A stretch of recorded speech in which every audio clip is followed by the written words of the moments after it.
Hello everyone, আমি অতসী। আমি নিয়ে চলে আসলাম আবারও একটা ব্লগ। তো সবাই কেমন আছো? আশা করি তোমরা অনেক ভালো আছো, আর আমিও খুব ভালো আছি। এই গরমের ভিতরে নিজেকে ভালো রাখতে হবে, তারপর সবার জন্য কামনা করতে হবে।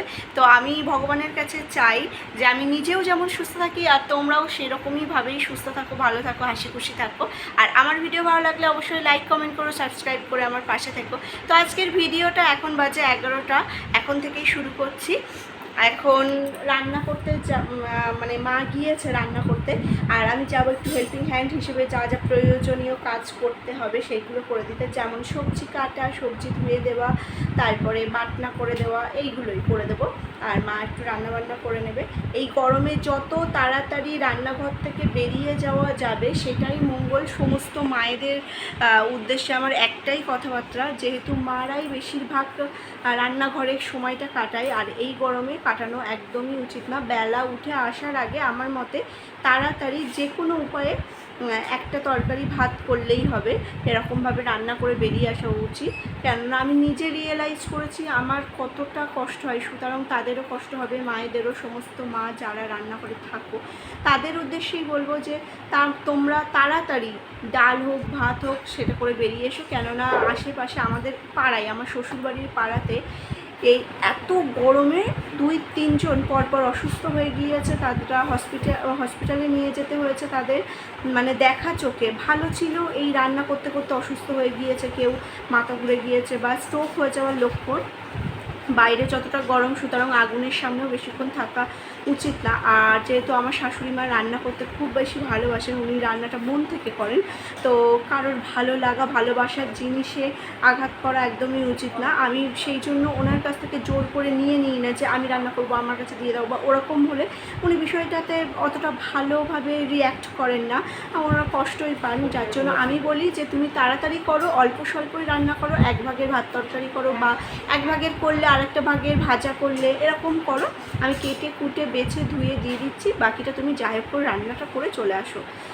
এই হচ্ছে ব্যাপার। তো আমার ভিডিও দেখতে থাকো, চলো। আজকে বাবাকে কাজে যেতে বারণ করলাম, কেননা ভীষণ ভীষণ গরম পড়েছে। আর আমার শ্বশুরমশাই যেহেতু বেকারির কাজ করেন, তো উনি একজন ভালো মিস্ত্রি, বেকারি।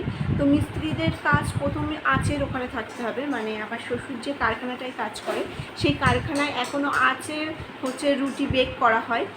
তো সেই আঁচের ওইখানটায় আমার শ্বশুরমশাই দাঁড়িয়ে থাকে। ভীষণ ভীষণ গরম, কালকে বাবার প্রচুর কষ্ট হয়ে গিয়েছে। আর আমরা কোনো দিন ফোর্স করি না বাবাকে যাওয়ার জন্য। বাবার ইচ্ছায়, মানে মন মেজাজ ভালো থাকলে তবেই সেই দিনটা কাজে যায়, তা না হলে একেবারে মানুষ ঘরকুনো হয়ে বসে থাকলে তখন সমস্ত রোগের বাসা বেঁধে যায় শরীরে, প্লাস মানসিক চিন্তা চলে আসে। আর চিন্তা সমস্ত রোগের প্রধান কারণ আমার মতামত অনুযায়ী। কেননা এই যে বলে লোকে সুগার হয়েছে, তো সুগারটা যেমন মিষ্টি খাওয়ার দরুন হতে পারে, মানে হয়, ঠিক তেমনই তার থেকে শতগুণ বেশি কারণ হয় চিন্তার জন্য। এটা আমার জানা। আমার দিদা সুগারের পেশেন্ট একজন, তো ওনাকে যখন আমি চেক আপে নিয়ে যেতাম, ডক্টর একটা জিনিসই সাজেস্ট করতেন, হ্যাঁ অবশ্যই মিষ্টি খেও না, এটা সাজেস্ট তো করতেনই, মিষ্টি ফল মাটির তলার জিনিস খাওয়া যাবে না। কিন্তু তারপরেও সবথেকে প্রধান যেটা বারবার বলে দিতেন সেটা হচ্ছে একদম টেনশন ফ্রি থাকতে হবে, হ্যাভ এ রিল্যাক্স। কোনো বিষয় কোনো কিছুতে নিয়ে বেশি টেনশন করা যাবে না। তো সেই জন্যই আর কি বাবার ইচ্ছা মতো কাজ করে, মানে যাই আসে। আমি তোমাদের দাদা ভাই মা সবাইকে বলেছি যত যাই হোক ছেলে এখন কষ্ট করে একটা হাত মানে ধরার মতো একটা যাই হোক তো পেয়েছে কাজ, তো সেই কাজেই চলে যাবে। আর আমাদের অত বেশি চাহিদা নেই, যেটা সত্যি আমারও নেই, আমার শ্বশুরমশাই শাশুড়ি মা অত বেশি চাহিদা নেই, অল্পতেই আমরা সন্তুষ্ট। আমরা খুশি থাকাটা সব থেকে বেশি আমাদের কাছে ম্যাটার করে। তাই সেটা ডাল ভাত খেয়ে হোক বা কিছু না খেয়েও হোক, আমরা চাই সুখে থাকতে, শান্তিতে থাকতে, শান্তিটা বজায় থাকুক আমাদের মধ্যে। তো যাই হোক, আজকে বাবাকে বললাম যে তুমি বাড়িতে থাকো, ভীষণ ভীষণ রোদ পড়েছে, আজকে কাজে যেতে হবে না। তাই বাবা কারখানায় ফোন করে বারণ করে দিয়েছে, বাবা যায়নি। আর বাবা বাড়ি থাকা মানে বাবা যে চুপচাপ একেবারে বসে থাকবে তা কিন্তু নয়, আমার সব কাজে হেল্প করে দেবে। যেমন আজকে ছাদের উপর থেকে জামা কাপড় তুলতে যাওয়ার টেনশন নেই, বাবা তুলে এনে দেবে। বাথরুমে জল তোলার টেনশন নেই, বাবা তুলে এনে দেবে। তারপরে রান্নার পরে ঝাড় দেওয়া, বা আমাদের যেহেতু ঢালাই করা, ওখানটা রান্নাঘরটারগুলো এখনও তো কমপ্লিট হয়নি, বাথরুমে এখনও শাওয়ার মানে জলের কাজও কমপ্লিট হয়নি, সেইগুলো তো ঝাড় দেওয়া সেটারও টেনশান নেই, জল ছিটিয়ে দিই আমরা দুপুরবেলা করে, তো সেগুলো সব বাবা করে দেবে। এটা একদম বাধ্যতামূলক, মানে বাবা একদমই বসে থাকতে পারে না চুপচাপ, যতই বলা হোক না কেন। তো চলো তোমরা ভিডিও দেখতে থাকো। এখানে দেখো এই যে কৃষ্ণ দাদার বৌদি, এটা এমনি এমনি আমার মামার বাড়িতে রাখা ছিল, তাই আমি নিয়ে এসে এখানে রেখেছি, মানে আমার আয়নার সামনে একটা ফাঁকাই ছিল, এই খোপটা ফাঁকাই ছিল, তো এইটাতেই রেখেছি। আর এখানে বাবাও ফুল দিয়েছে, আমিও ফুল দিয়ে মানে চান করে তো ঠাকুরকে ফুল দেই, ফুল দিয়েছি। তো কেমন লাগছে অবশ্যই তোমরা কমেন্টে জানিও দাদা বৌদিকে একসাথে। আজকে দুপুরের মেনুতে দেখো কি ছিল, একদম সিম্পল, গরমে সবসময় সিম্পল খাওয়াই ভালো, তবুও সিম্পল করতে করতে অনেক কিছু হয়ে গিয়েছে। শাক ভাজা আর হচ্ছে কুমড়ো ভাতে দিয়েছিল মা, সেটাই, আর মাছের তেল আর মাছের ডিম পেঁয়াজ দিয়ে ভাজা করেছে, আর ছিল মাছের ঝোল। আর যেহেতু তোমাদের দাদাভাই টক ডাল ছাড়া তো ভাত খাবেই না, তাই ওর জন্য টক ডাল, আর এটা আজকে আম দিয়ে না তেঁতুল দিয়ে করেছিল, খেতে বেশ সুন্দর হয়েছিল।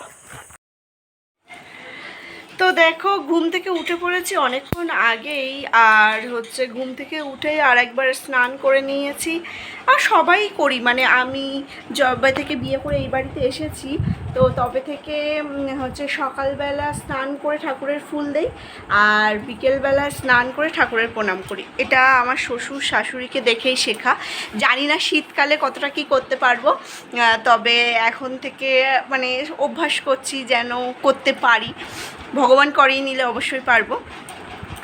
তো স্নান করে নিয়েছি, আর এইটুকু ভিজিয়েছিলাম, এইটুকু ভিজে আছে, পুরো চুলটা আর ভিজাই না, মানে যবে থেকে ওই দিদিভাইটা বলেছিল তবে থেকে আর ভিজাই না।